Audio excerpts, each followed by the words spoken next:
pracujete v telekomunikáciách, aj ten volejbal som si zapamätal, aj knihy som si zapamätal.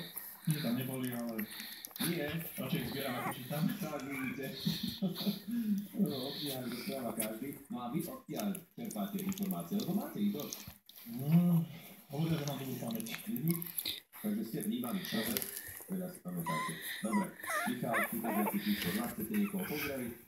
Všetky, čo ma poznajú. Dobre, aj deťovence sa. Aj deťovence. Deti sa potešia. Najmä malá Miška, ktorá mi dala pusu na prešťastie. No, super.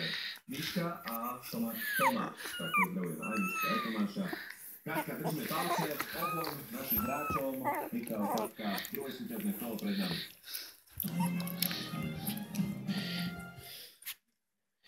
Ideme na to, druhé súťažné kolo je o 10 témach, 2 otázky pri každej téme. Vyberáte si sami pre seba, vkladať môžete 20, 40, 60, 80 a 100 eur. A aj odpovedať na superovú otázku. Náhodou budete vedieť a super nebude vedieť. Nech sa páči, tu je tých 10 tém. Vodné nádrže, pekelník úsloví, na začiatku je B, zaujímavosti zo živočíšnej ríše, poľovníctvo, čo je to, literárne postavy, internet, cyklistika a ostrovné štáty. Taká. Vyskúšam tie ostrovné štáty za 40. Za 40 ostrovné štáty. V ktorom roku vystúpil Island z únie s Dánskom a bol vyhlásený za republiku? Tolerancia 5 rokov. 1956.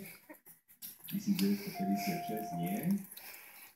Michal, nebudete odpovedať. 1944. 1944. 240. Michal, váš prvý výber v druhom kole. Ja skúsim internet za 80. Vyskúšate tému internet za 80 eur. V ktorom roku založili zamestnanci PayPalu, Chad Hurley, Steve Chen, Joe Kamin, internetový server YouTube a tolerancia je 1 rok. 1993. Nie je to správna odpoveď. Katarína, vy budete odpovedať?